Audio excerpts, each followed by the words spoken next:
Foreclosure, as defined under Section 67 of the Transfer of Property Act, 1882, refers to a legal action by a mortgagee to prevent a mortgagor from redeeming, recovering, their mortgaged property.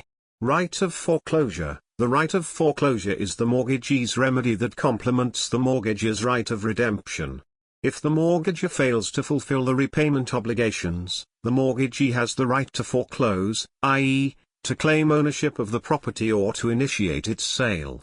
Multiple mortgagees. In cases involving multiple mortgagees, the Act mandates that they must collectively file a single suit for foreclosure to avoid conflicting claims over the property.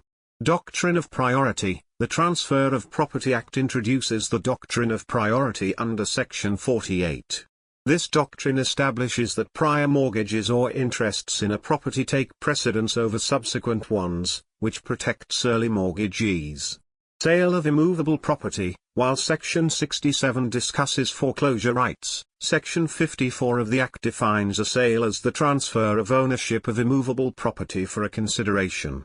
This section provides an alternative for the mortgagee to sell the property if foreclosure is not exercised. Historical background. The Transfer of Property Act, 1882, was enacted during British rule in India. It adapted English property laws to fit India's unique socio-economic environment, establishing a comprehensive framework for transactions involving immovable property.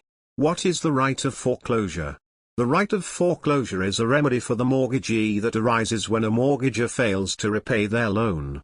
This right allows the mortgagee to either take ownership of the mortgaged property or to sell it. Can a single mortgagee foreclose a property if there are multiple mortgagees? No. If there are multiple mortgagees, they are required to jointly file a single suit for foreclosure to ensure that there are no conflicting claims. What is the doctrine of priority in relation to foreclosure? The doctrine of priority, governed by Section 48, ensures that earlier mortgages or claims take precedence over later ones, thereby protecting the rights of prior mortgagees.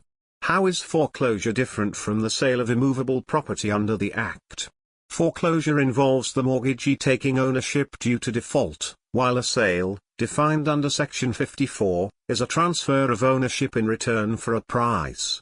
Why was the Transfer of Property Act, 1882, enacted?